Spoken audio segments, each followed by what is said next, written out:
નમસ્કાર વિદ્યાર્થી મિત્રો, આજે આપણે અભ્યાસ કરશું ધોરણ 9 વિષય ગણિત પ્રકરણ નંબર 1 સંખ્યા પદ્ધતિ. હવે સંખ્યા પદ્ધતિ જે વિષય છે, જે ટોપિક છે, આપણે ઘણો સમયથી ભણતા આવીએ છીએ. ધોરણ 6 માંથી સંખ્યાઓ વિશેનો અનુભવ છે એ આપણે મેળવતા આવીએ છીએ.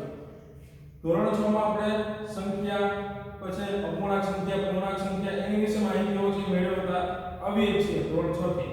હવે આપણે ધોરણ 9 માં પહેલું ચેપ્ટર જે છે સંખ્યા પદ્ધતિ, એની વાત કરતા પહેલા તો એ જોઈએ કે વર્ષ 2020-21 માં જે અભ્યાસક્રમ છે એ 30% લેસ કરેલો છે. તેમાં અભ્યાસક્રમમાં રાખેલ જે પ્રકરણ મુદ્દાઓ છે એ કંઈક આ પ્રમાણે છે. ચેપ્ટર નંબર 1 છે એના મુદ્દાઓ છે આ પ્રમાણે આપણે રાખેલા છે. મુદ્દા નંબર 1 પ્રાસ્તવિકતા, એટલે કે સંખ્યા જે છે એ સંખ્યાના પ્રકારો વિશેની જે માહિતી છે એ. બીજું ઉદાહરણ નંબર 1 છે તે પણ રાખેલું છે. સ્વાધ્યાય નંબર 1.1 છે જે સંપૂર્ણ છે, એટલે કે આપણે સ્વાધ્યાય નંબર 1.1 નો સંપૂર્ણ અભ્યાસ કરવાનો છે, જે પૂરેપૂરું 30% લેસ થયું છે, એમાં પૂરેપૂરું રાખેલો ટોપિક છે. એટલે સ્વાધ્યાય 1.1 છે એનો અભ્યાસ આપણે આજના લેક્ચરમાં કરશું. ત્યારબાદ મુદ્દા નંબર 1.2 સમય સંખ્યાઓ. સમય સંખ્યાઓ કોને કહેવાય છે તેનો અભ્યાસ પણ આજે આપણે આજના લેક્ચરમાં કરશું. એના પછી સ્વાધ્યાય નંબર 1.2 જેમાં એક્ઝામ્પલ નંબર 1, સ્વાધ્યાય નંબર 1.2 માં એક્ઝામ્પલ નંબર 1 એ જ રાખેલો છે. એ સિવાયના એક્ઝામ્પલ છે એ આ વર્ષના સિલેબસમાંથી કટ કરેલા છે. ત્યારબાદ મુદ્દા નંબર 1.3 વાસ્તવિક સંખ્યા અને દશાંશ અભિવ્યક્તિ. હવે દશાંશ અભિવ્યક્તિ શબ્દ છે એ થોડો નવો પણ છે. દશાંશ અભિવ્યક્તિ પરથી આપણે નક્કી કરશું કે સંખ્યા છે સમય છે કે અસમય સંખ્યા છે. જેમાં કંઈક ભાગાકાર કરી અને આપણે જે ભાગફળ મળે છે એના પરથી આપણે નક્કી કરવાનું રહેશે કે દશાંશ સ્વરૂપ છે તે શાંત છે કે અશાંત છે કે અનંત છે, સમય સંખ્યા થશે કે અસમય સંખ્યા થશે. તેનો અભ્યાસ પણ આપણે આગળના લેક્ચરમાં કરીશું. ત્યારબાદ ઉદાહરણ નંબર છે તે 6 થી 10. ઉદાહરણ નંબર 6 થી 10 તે આ વર્ષના સિલેબસમાં રાખેલા છે, અને ઉદાહરણ નંબર 13 થી 21 એ પણ આ વર્ષના સિલેબસમાં રાખેલા છે. એટલે કે ઉદાહરણ નંબર 11 અને 12 છે તે આ વર્ષના સિલેબસમાં રાખેલ છે નહીં. ત્યારબાદ સ્વાધ્યાય નંબર 1.3 તેમાં ફક્ત એક્ઝામ્પલ નંબર 1 થી 4 છે તે જ આ વર્ષના સિલેબસમાં આપણે અભ્યાસ કરવાનો રહેશે પરીક્ષા માટે. તેમજ મુદ્દા નંબર 1.6 જેમાં શું છે તો કે વાસ્તવિક સંખ્યા અને ઘાતાંકના નિયમો. વાસ્તવિક સંખ્યા છે ને એના માટે ઘાતાંકના કંઈક નિયમો છે. જે ઘાત હોય છે ઘાતના કંઈક નિયમો છે કે ઘાતની ઘાતનો શું કરવો, ભાગાકારમાં હોય તો બે ઘાતનો શું કરવો, ગુણાકારમાં ઘાતનો શું કરવો, સરવાળામાં ઘાતનો શું કરવો, એના જે નિયમો છે એનો અભ્યાસ પણ આપણે આગળના લેક્ચરમાં કરશું. ત્યારબાદ સ્વાધ્યાય નંબર 1.6 સંપૂર્ણ, એટલે કે હાલના જે સિલેબસ છે એમાં સ્વાધ્યાય નંબર 1 છે તે સંપૂર્ણ રાખેલું છે, અને એનો અભ્યાસ છે પણ આપણે આગળના લેક્ચરમાં કરશું. તો આ જે અભ્યાસક્રમ રાખેલો છે તે મુદ્દાઓ છે તેની નોંધ છે કરી લેજો, અને પરીક્ષા માટેની તૈયારી છે શરૂ કરી દેજો. હવે આપણે ચેપ્ટરની શરૂઆત કરીએ તો ચેપ્ટરનું નામ છે સંખ્યા પદ્ધતિ. સંખ્યા પદ્ધતિ એટલે કે જે સંખ્યાઓ છે તેના પ્રકારો વિશેની એને વાત કરવાની છે.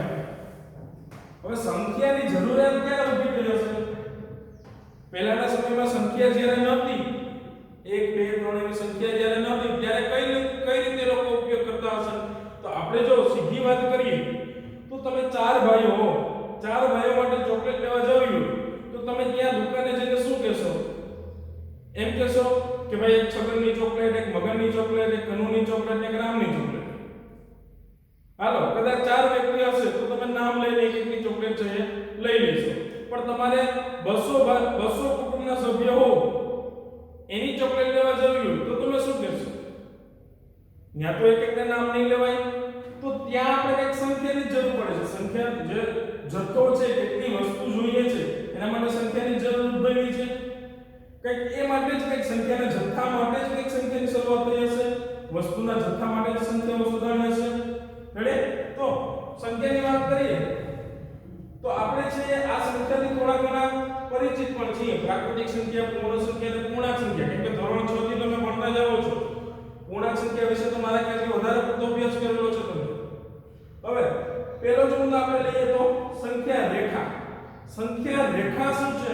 તો કે એવી એક રેખા જેની પર આપણે સંખ્યા દર્શાવી છે તમને ખ્યાલ જ હશે સંખ્યા રેખા આ રેખા છે એની ઉપર અહીંયા વચ્ચે શું હોય છે 0 અને એની જમણી બાજુ બધી જે સંખ્યાઓ હોય તે સંખ્યાઓ કેવી હોય છે પ્લસ હોય છે ધન સંખ્યાઓ 1 2 3 આવી રીતે અનંત સુધી સંખ્યાઓ હોય છે જેનો કોઈ અંત હોતો નથી એવી જ રીતે ડાબી બાજુમાં કઈ સંખ્યાઓ હોય છે તો કે ઋણ સંખ્યાઓ -1 -2 -3 થી અનંત સુધી જેનો કોઈ અંત છે નહીં આ જે રેખા છે એને આપણે કેવી રેખા કહીએ છીએ સંખ્યા રેખા કહીએ છીએ અથવા તો વાસ્તવિક સંખ્યા રેખા કહીએ છીએ વાસ્તવિક સંખ્યા રેખા શું કામ કહેવાય છે એ આપણે આગળ જોશું હાલ પૂરતો આપણે સંખ્યા રેખા રાખીએ કારણ કે આજે બધી સંખ્યાઓમાં થશે ને કે બધી જ સંખ્યાઓ છેલ્લે કેવી થવાની છે વાસ્તવિક સંખ્યા થવાની છે એટલા માટે જ કંઈક આપણે આને વાસ્તવિક સંખ્યા રેખા પણ કહીશું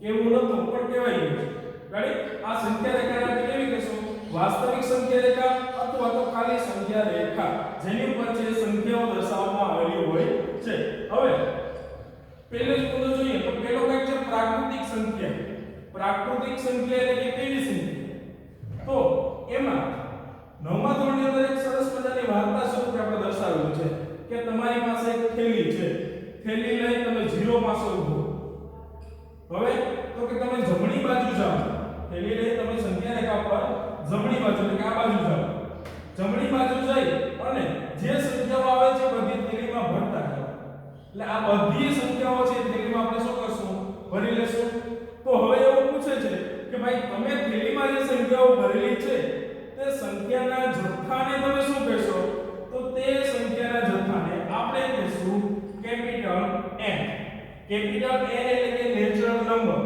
એટલે કે પ્રાકૃતિક સંખ્યા રેડી જમણી બાજુની બધી જ સંખ્યાઓને થેલીમાં ભરશો તો તે જથ્થો આપણી પાસે જે થશે તેને આપણે કેવી કહેશું કેપિટલ N એટલે કે પ્રાકૃતિક સંખ્યા એના પછી વાર્તામાં કેવું કહે છે કે હવે તમે પાછા આવો આ બધું જમણી બાજુની બધી સંખ્યા ભરાઈ ગયા પછી પાછા આવી અને 0 નો એમાં સમાવેશ કરો એટલે કે 0 સંખ્યા છે એને પણ એક થેલીમાં તમે ભરી લો હવે તમારી પાસે થેલીમાં રહેલી સંખ્યાઓ છે એને તમે કયા પ્રકારની સંખ્યા કહેશો તો તે સંખ્યાને આપણે કહેશું W એટલે કે હોલ નંબર જેને ઇંગ્લિશમાં કહેવાય છે હોલ નંબર અને એનું ગુજરાતી કેમ કહે છે પૂર્ણ સંખ્યાઓ કેવી સંખ્યાઓ પૂર્ણ સંખ્યાઓ તો મિત્રો પૂર્ણ સંખ્યા એટલે યાદ રાખજો 0 અને ધન સંખ્યા પ્રાકૃતિક સંખ્યા એટલે યાદ રાખજો બધી જ ધન સંખ્યા જેમાં 0 આવતો નથી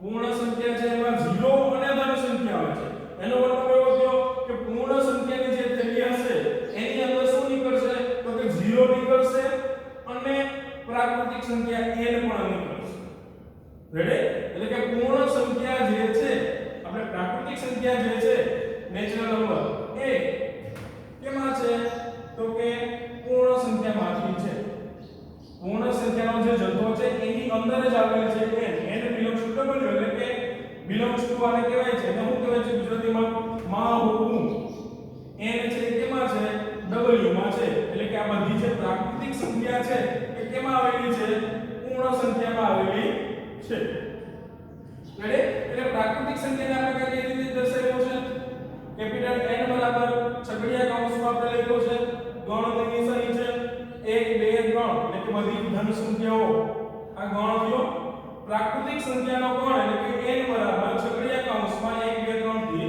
અનંત સુધીની સંખ્યાઓ લેવાની રહેશે ત્યારબાદ વાત કરો તો પૂર્ણાંક સંખ્યાઓ હવે પૂર્ણાંક સંખ્યાઓ એટલે કઈ સંખ્યાઓ તો કે આપણે વાત કરી ગયા છે કે ભાઈ જમણી બાજુ જઈ બધી સંખ્યાઓ ભરી તો એ સંખ્યાઓને કેવી કીધી આપણે પ્રાકૃતિક સંખ્યા 0 નો સમાવેશ કરી લીધો તો એ સંખ્યાઓને આપણે કેવી કીધી છે પૂર્ણ સંખ્યા w હવે વાર્તામાં કે કેવું કહે છે કે ભાઈ ડાબી બાજુ જાઓ ડાબી બાજુ જઈ અને ડાબી બાજુ જે બધી સંખ્યાઓ આવે છે એ બધી સંખ્યાઓને તમે પાછી થેલીમાં ભરી દો ડાબી બાજુ જે સંખ્યાઓ આવેલી છે એ બધી જ સંખ્યાને તમે શું કરવાનું છે પાછું થેલીમાં ભરી દેવાનું છે તો હવે તમારી પાસે રહેલી થેલીમાં કઈ સંખ્યાનો જથ્થો હશે પૂર્ણાંક સંખ્યાનો જથ્થો હશે એમાં કઈ સંખ્યા આવી ગઈ છે જો પ્રાકૃતિક બધી સંખ્યા હશે 0 પણ હશે વધારામાં શું હશે ઋણ સંખ્યાઓ પણ હશે જેને આપણે કેવી સંખ્યા કહીશું z એટલે કે ઇન્ટીજર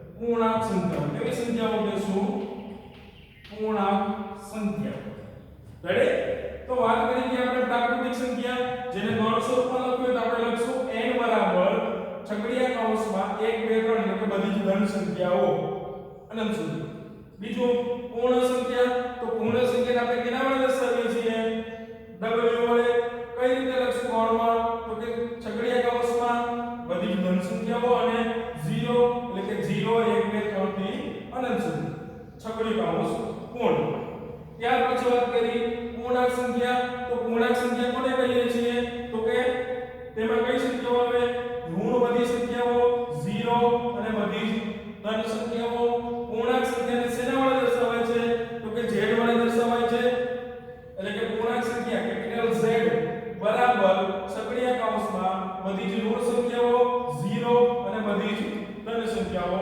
છગડીયો કૌંસ છે પૂર્ણ રેડી વાત થઈ પ્રાકૃતિક સંખ્યા પૂર્ણ સંખ્યા અને પૂર્ણાંક સંખ્યા યાદ રાખજો પ્રાકૃતિક સંખ્યા એટલે બધી જ ધન સંખ્યા પૂર્ણ સંખ્યા એટલે કે 0 અને ધન સંખ્યા પૂર્ણાંક સંખ્યા એટલે કે ધન સંખ્યા 0 અને ઋણ સંખ્યા હવે આ બધી જ સંખ્યાઓ છે એ સંખ્યા પાછી કેવી હોય છે વાસ્તવિક સંખ્યા તો થવાની છે રેડી કારણ કે સંખ્યા છે બધી સંખ્યાને વાસ્તવિક સંખ્યા તો કહેવાય છે જે આપણે આગળ જોશું હજી આગળ વાત કરીએ તો અહીંયા આપણે જોવા મળ્યું છે કે ભાઈ બધી જ પ્રાકૃતિક સંખ્યા છે ને એ બધી પૂર્ણ સંખ્યામાં આવેલી છે ને બધી જ પ્રાકૃતિક સંખ્યા એટલે કે બધી ધન સંખ્યાઓ જે પાછી પૂર્ણ સંખ્યામાં આવેલી છે વધારે 0 આવે છે ત્યારબાદ બધી જ પૂર્ણ સંખ્યાઓ છે હવે બધી પૂર્ણ સંખ્યા છે તેમાં 0 અને ધન બધું આવી ગયું છે એટલે કે પ્રાકૃતિક પણ આવી ગયું છે બધી જ પૂર્ણ સંખ્યાઓ છે જે કેમાં આવશે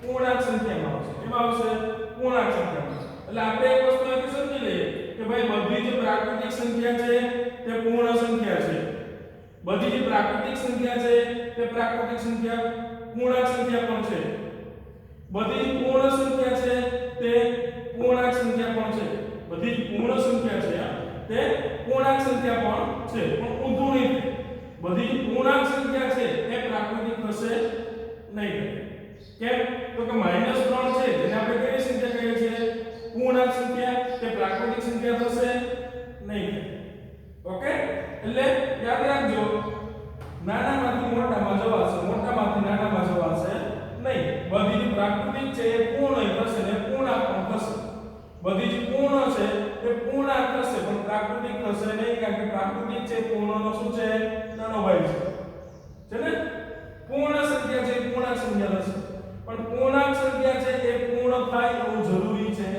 નહીં કારણ કે નાનો ભાઈ છે પૂર્ણ સંખ્યા પૂર્ણાંકનો સમજાણો એટલો હવે એના પછી આગળ આવે છે સમય સંખ્યા જેનો અભ્યાસ આપણે આગળના ધોરણોમાં બહુ ઓછો કરેલો છે સમય સંખ્યા કોને કહેવાય છે તો સમય સંખ્યાની એક વ્યાખ્યા આપણે આપેલી છે જો p અને q પૂર્ણાંક હોય અને q શૂન્યેતર હોય p અને q કેવા લેવાના કીધા છે આપણે પૂર્ણાંક લેવાના કીધા છે અને q છે કેવો લેવાનો કીધો છે શૂન્યેતર પૂર્ણાંક લેવાનો કીધો છે આગળ શું કહે છે તથા સંખ્યા r ને p ના છેદમાં q સ્વરૂપમાં લખી શકાય તો તેને કેવી સંખ્યા કહેશું આપણે સમય સંખ્યા કહેશું સંખ્યા r ને p ના છેદમાં q સ્વરૂપમાં લખી શકાય તો તેને આપણે કેવી સંખ્યા કહેશું સમય સંખ્યા કહેશું એનો મતલબ આપણે શું કહે છે કે p ના છેદમાં q સ્વરૂપમાં લખી શકાતી હોવી જોઈએ p ના છેદમાં q સ્વરૂપમાં લખી શકાતી હોવી જોઈએ શરત એટલી છે કે આ p અને q છે ને જે p અને q એ કેવી સંખ્યા હોવી જોઈએ પૂર્ણાંક સંખ્યા હોવી જોઈએ કેવી હોવી જોઈએ પૂર્ણાંક સંખ્યા હોવી જોઈએ અને q છે એ શૂન્યેતર પૂર્ણાંક હવે શૂન્યેતરનો મતલબ શું થયો તો કે શૂન્ય સિવાયની સંખ્યા q છે કેવું હોવું જોઈએ શૂન્ય સિવાયની સંખ્યા એટલે કે 0 હોવો જોઈએ નહીં એનો મતલબ કે છેદમાં 0 હોવો જોઈએ નહીં જો છેદમાં 0 હશે તો તે સમય સંખ્યા હશે નહીં ઓકે સમય સંખ્યા એટલે કે એવું સ્વરૂપ એવી સંખ્યા જેને આપણે p ના છેદમાં q સ્વરૂપમાં દર્શાવી શકીએ જ્યાં p અને q પૂર્ણાંક સંખ્યા હોવું જોઈએ શૂન્યતર પૂર્ણાંક એટલે કે 0 સિવાયની સંખ્યા હોવી જોઈએ એટલે કે 0 હોવો જોઈએ નહીં. વાત કરીએ આપણે 2 છે એ કેવી સંખ્યા છે? 2 છે એ કેવી સંખ્યા છે? તો કે ભાઈ 2 છે ને એ પ્રાકૃતિક છે, પૂર્ણ છે અને પૂર્ણાંક પણ છે. હું એવું કહું છું 2 છે સમયનો છે. કઈ રીતે? તો કે સાહેબ આપણે તો એવું જોયું છે કે જેને p ના છેદમાં q સ્વરૂપમાં અંશ અને છેદના સ્વરૂપમાં લખી શકીએ તે થાય સમય. જ્યાં p અને q પૂર્ણાંક હોય અને q છે 0 સિવાયની સંખ્યા હોય. અહીં તો ખાલી 2 છે, છેદમાં તો કશું નથી. છેદમાં લખી નાખો 1. 2 ના છેદમાં 1 કઈ ફરક પડવાનો છે? 2 ને 1 વડે ભાગશો તો શું આવશે? 2 જ લેવાનો છે. 2 ને 1 વડે ભાગશો તો શું થશે? 2 જ થશે. અને 2 છે એ કેવી સંખ્યા છે? પ્રાકૃતિક સંખ્યા છે. હવે 2 ના છેદમાં 1 મેં લખ્યું છે. 2 છે હો. z માં હું આ રીતે કરું છું અને 2 ને આ રીતે લખું છું. જોજો z અને 2 બંને એક ન થઈ જાય. 2 ના છેદમાં 1. હવે વાત કરીએ તો સમય સંખ્યાની વ્યાખ્યામાં કંઈક આપણે એવું કીધેલું છે કે જેને તમે p ના છેદમાં q સ્વરૂપમાં દર્શાવી શકો. તો અહીંયા 2 છે એ કેવી સંખ્યા છે? પ્રાકૃતિક છે, પૂર્ણ છે, પૂર્ણાંક છે. રેડી? 1 છે એ કેવી સંખ્યા છે? પૂર્ણ પ્રાકૃતિક છે, પૂર્ણ છે અને પૂર્ણાંક પણ છે. એનો મતલબ કે 2 અને 1 p અને q બંને પ્રાકૃતિક સંખ્યા છે, પૂર્ણ સંખ્યા છે અને પૂર્ણાંક પણ છે. શરત માટે કઈ કીધી હતી? પૂર્ણાંક. બંને પૂર્ણાંક સંખ્યા છે. p ના છેદમાં q સ્વરૂપમાં લખી શક્યા. તો આ સંખ્યા છે કેવી સંખ્યા? સમય સંખ્યા થઈ ગઈ. રેડી? એનો મતલબ કે તમે કોઈ પણ સંખ્યા લેશો, પ્રાકૃતિક લેશો, પૂર્ણ લેશો કે પૂર્ણાંક, આ ત્રણમાંથી કોઈ પણ સંખ્યા લ્યો, એના છેદમાં તમે 1 લખી નાખો તો એ સંખ્યા કેવી થઈ જશે? સમય સંખ્યા થઈ જશે. રેડી? -3 છે એના છેદમાં તમે 1 લઈ લ્યો તો કેવી થઈ ગયું? p ના છેદમાં q સ્વરૂપમાં બંને કેવી છે? પૂર્ણાંક સંખ્યા છે. q છે કેવો છે? 0 સિવાયનો પૂર્ણાંક સંખ્યા છે. તેથી આપેલ સંખ્યા કેવી છે? સમય સંખ્યા છે. -3 ના છેદમાં 1 એટલે -3 જ લેવાનો છે. એટલે પૂર્ણાંક પણ છે. એનો મતલબ શું થયો? તો કે ભાઈ બધી પ્રાકૃતિક સંખ્યા પૂર્ણ સંખ્યા છે, બધી જ પૂર્ણ સંખ્યા પૂર્ણાંક સંખ્યા છે અને બધી જ પૂર્ણાંક સંખ્યા છે એટલે કેવી થવાની છે?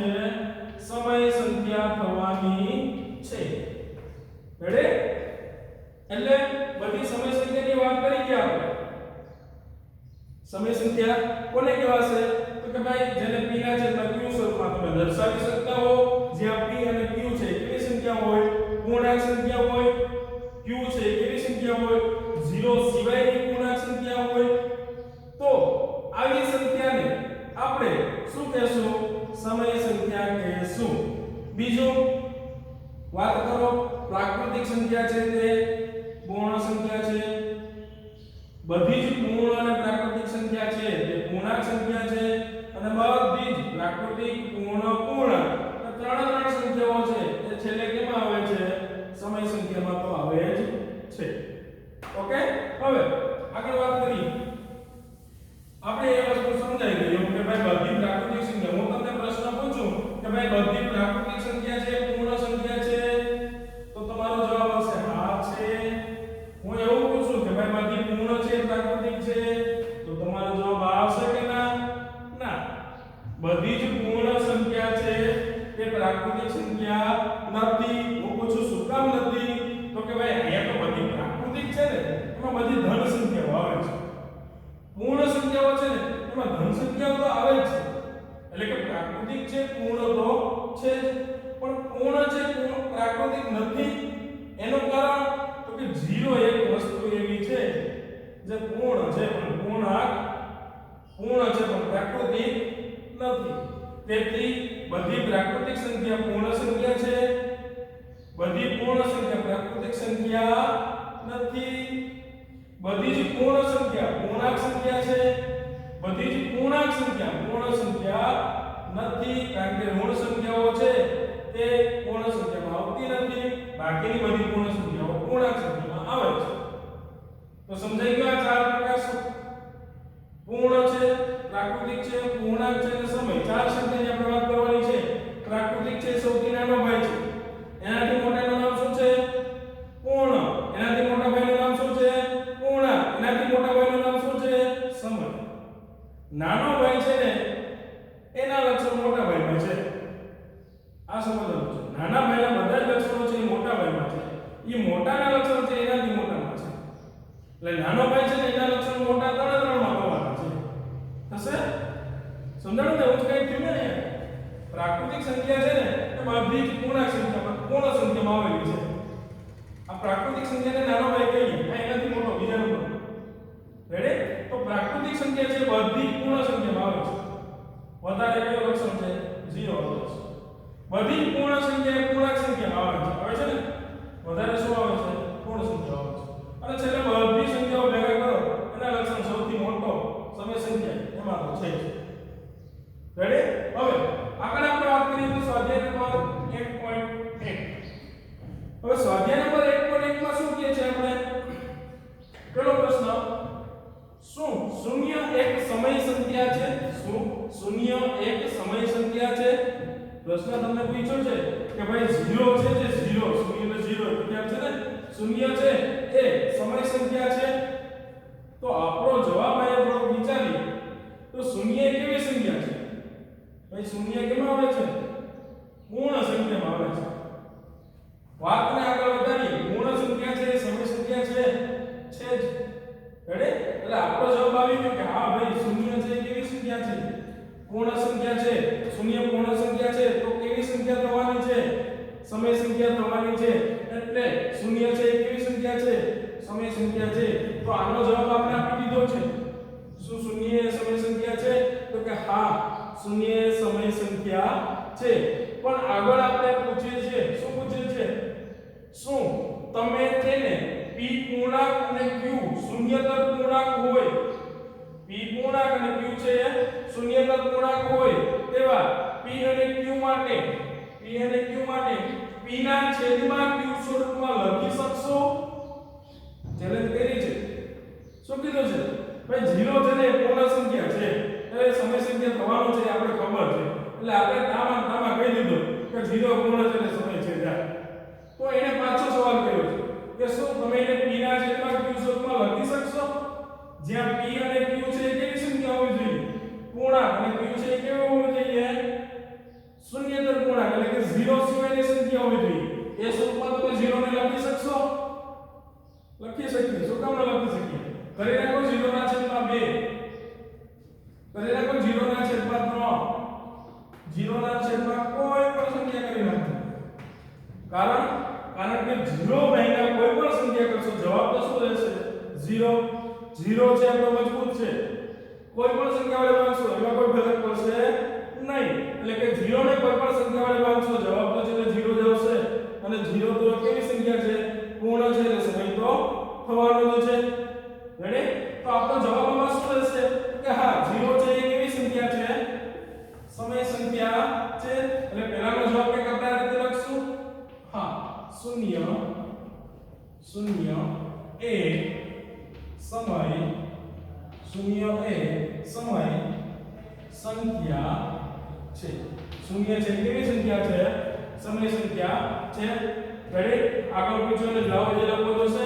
શું તમે તેને p ના છેદમાં q સ્વરૂપમાં લખી શકો છો?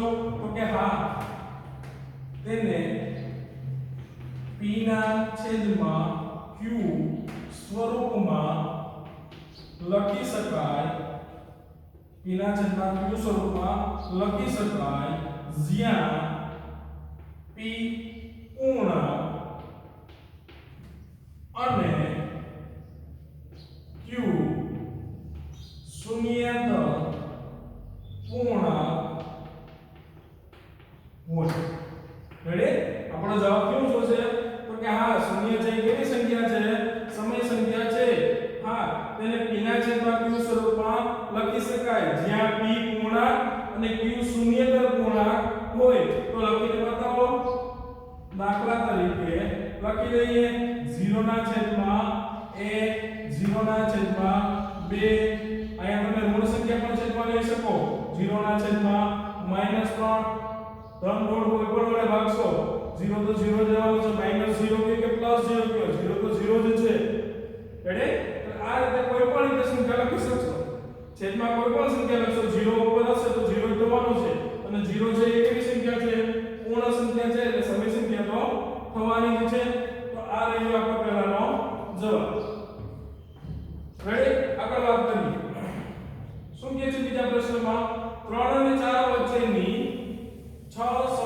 સંખ્યા લખો. હવે આ વસ્તુ થોડીક મજા આવતી છે એ પહેલા થોડું સમજી તો લઈએ. 3 અને 4 વચ્ચેની કેટલી સંખ્યા લેવાનું કીધું છે? 3 અને 4 વચ્ચેની 6 સમય સંખ્યા મેળવવાનું કીધું છે. હવે ધારો કે આ સંખ્યા રેખા છે અહીંયા 3 અને આ લઈને 4, એની વચ્ચેની 6 સમય સંખ્યા, એની વચ્ચે સંખ્યાઓ કઈ હશે? આપણે તો ખાલી સંખ્યાઓની વાત કરી, એમાં તો કેવું હતું? અહીંયા 0 હતો, 1 હતો, 2 હતા, 3 હતા, અનંત સુધી. અહીંયા -1 હતું, -2 હતું, -3 હતું, અનંત સુધી. પાછું આપણે માગ્યું છે અહીંયા 4 હશે, આની વચ્ચેની સંખ્યા કઈ હશે? લે આપણે તો એવી કે એવી નથી. તો ભાઈ એક વસ્તુ યાદ રાખજો કે આ 1 અને 2 છે ને એની વચ્ચે પણ અસંખ્ય સંખ્યાઓ હશે. એની વચ્ચે પણ કેટલી સંખ્યાઓ હશે? અસંખ્ય સંખ્યાઓ હશે.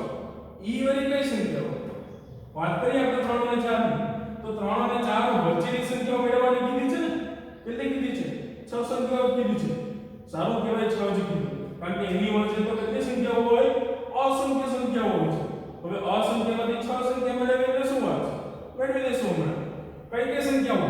તો કે 3.1 હોય, 3.2 હોય, 3.3 હોય, છેલ્લે 3.9 હોય, પછી આવી જાય 4. પાછી એટલે આની વચ્ચે અસંખ્ય સંખ્યાઓ હોય. આ જેની વચ્ચે મળ્યું છે ને એમાંથી 2 પસંદ કરો તો એની વચ્ચે અસંખ્યા હોય. કઈ સંખ્યા હોય? તો કે 3.1 અને 3.2 ની વચ્ચેની વાત કરો ને તમે, તો ન્યા કંઈક આવી આવે 3.11, 3.12, 3.13, 1.4, 1.5, 1.6, 1.7, 1.8, 1.9, પછી 1.10 એટલે ના થાય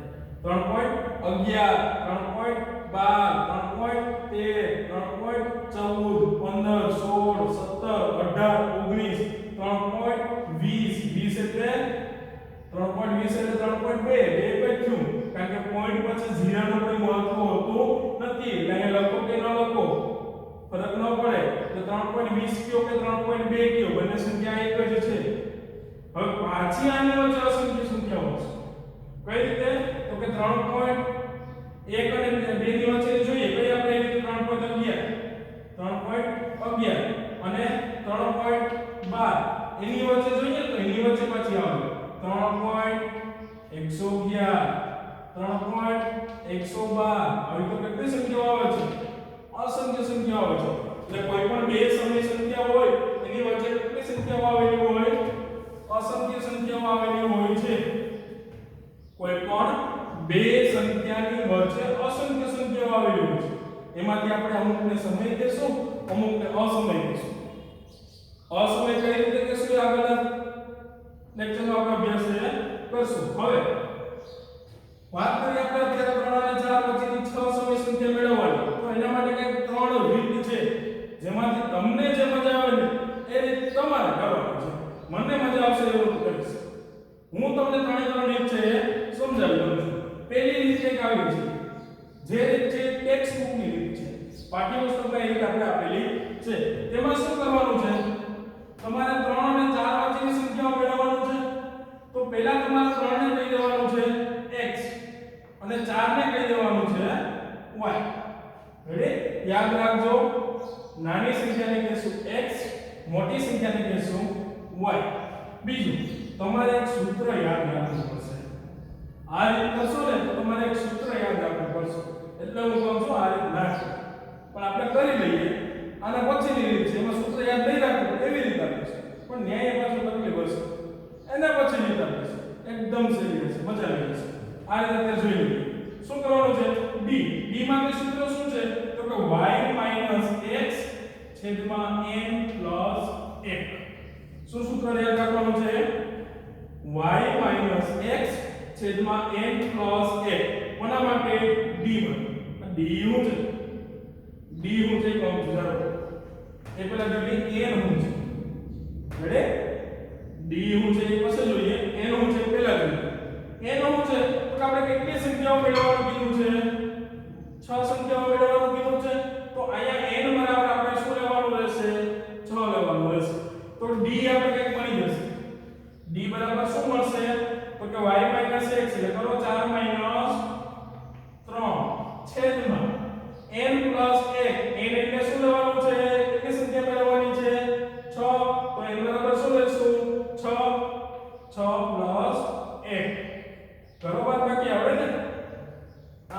1 2 3 4 1 2 3 ગયા વૈધો 1 4 - 3 એટલે શું થાય 1 છેદમાં 6 + 1 એટલે શું થશે 7 d બરાબર મને મળ્યું છે 1/7 તો સાહેબ કીધા કયો d નું શું કરવું કૌંસ હવે d નો શું ઉપયોગ કરવાનો છે તો કે આની વચ્ચેની સંખ્યાઓ મેળવવી છે ને x એટલે કે 3 y એટલે કે 4 એની વચ્ચેની સંખ્યાઓ હાલો યાદ રાખજો એની વચ્ચેની પેલી સંખ્યા છે x +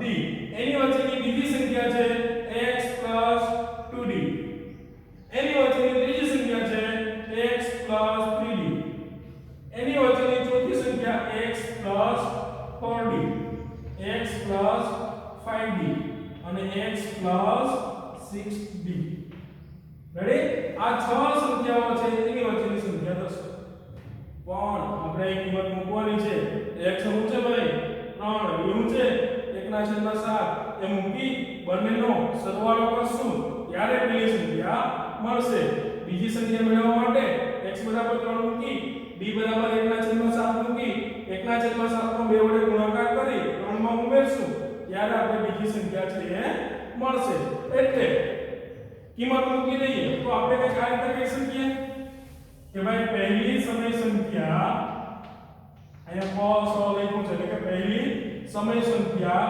બરાબર શું થશે તો કે x + d એટલે કે 3 + 1/7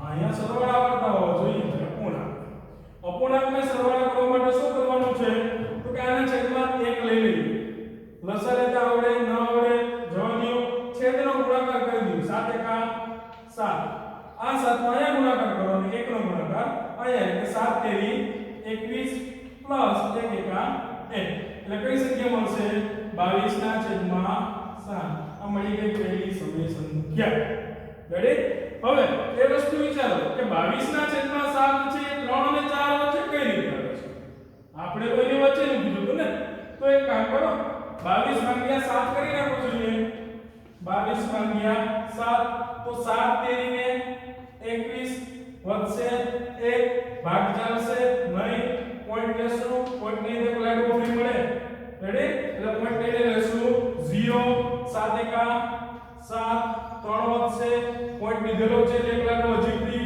0 આગળ ભાગ લાવતા જાઓ કોણ લાવશો 7 ચોક 28 2 મળશે 0 લેશું 7 દૂર 14 6 મળશે ચાલુ રહેશે 1 4 2 રીતે ગણેશ સુધી ચાલુ રહેશે જો 3.1 3.1 માં એક ક્યાં કોઈ એની આજુબાજુ હશે હશે કોની વચ્ચે 3 અને 4 વચ્ચેની સંખ્યા હશે રેડી હવે આગળ વાત કરીએ આ જ રીતે તમારે શું કરવાનું છે બીજી મેળવવી તો અહીંયા 2 વડે ગુણી નાખવાના છે ત્રીજી મેળવવી તો 3 વડે ચોથી મેળવવી તો 4 વડે 5 વડે 6 વડે જેટલી મેળવવી તેટલી મેળવી શકીએ એક વસ્તુ યાદ રાખજો આનો જે જવાબ આવશે જે સંખ્યા તમને મળશે એ બુકમાં પાછળ જવાબ હોય એ મળે એવું જરૂરી નથી કેમ ભાઈ આની રીત 3 છે 3 વ્યક્તિને પૂછો તો જવાબ અલગ અલગ મળી શકે શા માટે તો કે આની વચ્ચે સંખ્યાઓ કેટલી છે અસંખ્ય છે મને ગમતી હોય બીજાને ન પણ ગમે રેડી એટલે જવાબ છે અલગ અલગ આવી શકે હવે બીજી રીતની વાત કરીએ હાલો પહેલી રીતમાં થોડી ઘણી મજા આવી પણ સૂત્ર યાદ રાખવું પડે એટલે આપણે એ રીત કરવાની થતી નથી બીજી રીતની વાત કરીએ બીજી રીત શું કહે છે શું કરવાનું છે બીજી રીતમાં આપણે 3 અને 4 વચ્ચેની સંખ્યા મેળવવાની છે કેટલી મેળવવાની કીધી છે અહીંયા 6 મેળવવાની કીધી છે યાદ રાખો 6 મેળવવાની છે એક આપણા તરફથી મૂકી દો 7 કેટલી મેળવવી 6 મેળવવી છે તો તમે 7 વડે આને ગુણાકાર કરી નાખો હવે જો કોઈ સંખ્યાને તમે 7 વડે ગુણાકારમાં લીધી તો એને પાછી 7 વડે તમારે ભાગવી જ પડે રેડી હવે 3 ને 7 વડે ગુણો એટલે 7 વડે ભાગવા પડે એ જ રીતે તમે 4 ને 7 વડે ગુણો તો કેટલા વડે ભાગશો પાછા 7 વડે ભાગશો યાદ રાખજો 7 વડે શું કામ ગુણ્યા તે આપણે જેટલી સમય સંખ્યા જોઈએ છે ને એના કરતા એક વધારી અને એને ગુણવાના છે રેડી હવે 7 તેરી 21/7 7 ચોક 28/7 એટલે ભાઈ આ 21/7 છે ને એ 3 જ છે હો, બીજું કશું નથી. પ્રશ્ન ફેરવી નથી નાખ્યો આપણે. 21/7 કરશો તો શું મળશે આપણે? 3. 28/7 કરશો તો શું મળશે? 4. આપણે આની વચ્ચેની જે જોઈએ છે ને ઘડી ને એટલે કે 3 અને 4 વચ્ચેની મળશે. કઈ સંખ્યાઓ? તો કે ચાલુ કરી દઈએ. હાલો 21/7 એટલે આપણી પાસે છે 3 અને 28/7 એટલે શું થાય છે? 4. આની વચ્ચેની સમય સંખ્યા જોઈએ છે. આપણે જેટલી જોઈએ છે એટલી જ મળશે. કઈ રીતે? તો કે 21 પછી શું આવે? 22 22/7 મેળવી દે પહેલા. 23/7 24/7 25/7 26/7 અને 27/7 1 2 3 4 5 6 એ મળી ગયું. રેડી? બીજી રીત છે જો એકદમ એની પડી ગઈ છે. શું કર્યું છે આપણે? 7 વડે ગુણ્યા અને 7 વડે ભાગ્યા. શું કામ 7 વડે ગુણ્યા? તો કે જેટલી સમય સંખ્યા જોઈએ છે ને એના કરતા એક વધારીને આપણે ગુણ્યા છે. યાદ રાખવાનું છે જેટલી સંખ્યા જોતી હોય એમાં એક ઉમેરી અને ઉપર નીચે ગુણી નાખવાનું. પછી જે ઉપર જે હોય એ 21 અને 28 છે એની વચ્ચે જીતી ગયો 22/7 23/7 24/7 એ બધી જ કોની વચ્ચે થશે? આ બે સંખ્યાની વચ્ચે. એ સંખ્યા એટલે કઈ સંખ્યા? તો કે 3 અને 4. તો લખી શકીએ 3 અને 4 વચ્ચેની સમય સંખ્યા 22/7 23/7 24/7 25/7 અને 27/7 છે. ભાઈ આ એકદમ ઈઝી રીત છે. આથી ઈઝી રીત હોય નહીં. એટલે આ રીત છે આપણે યાદ રાખવાની છે. કોઈ પણ વચ્ચેની સમય સંખ્યા કે તો તમારે આ જ કામ કરવાનું છે. જેટલી સમય સંખ્યા જોઈએ એમાં એક ઉમેરી ઉપર નીચે ગુણી નાખવાનું. આગળ એના પછીના દાખલામાં શું કહે છે? 3/5 અને 4/5 વચ્ચેની 5 સમય સંખ્યા મેળવો. તો અપૂર્ણાંક આવ્યું છે. 3/5 4/5 ચાલો આપણે આગળ દાખલો કર્યો ને એમાં તો 3 અને 4 વચ્ચેની હતી. અહીંયા અપૂર્ણાંક આવી ગયું છે. 3/5 અને 4/5. ચાલ આમાં કોઈ રીતમાં ફેર પડે? ના, રીતમાં કાંઈ ફેર કરવાનો નથી. ગમે ત્યાં વેલ્યુ મળી જાય. આપણે શું કરવાનું છે યાદ કરો. કેટલી સંખ્યા જોઈએ છે? 5. 5 માં 1 નાખો કેટલા થશે? 6. ઉપર નીચે 6 વડે ગુણી નાખો.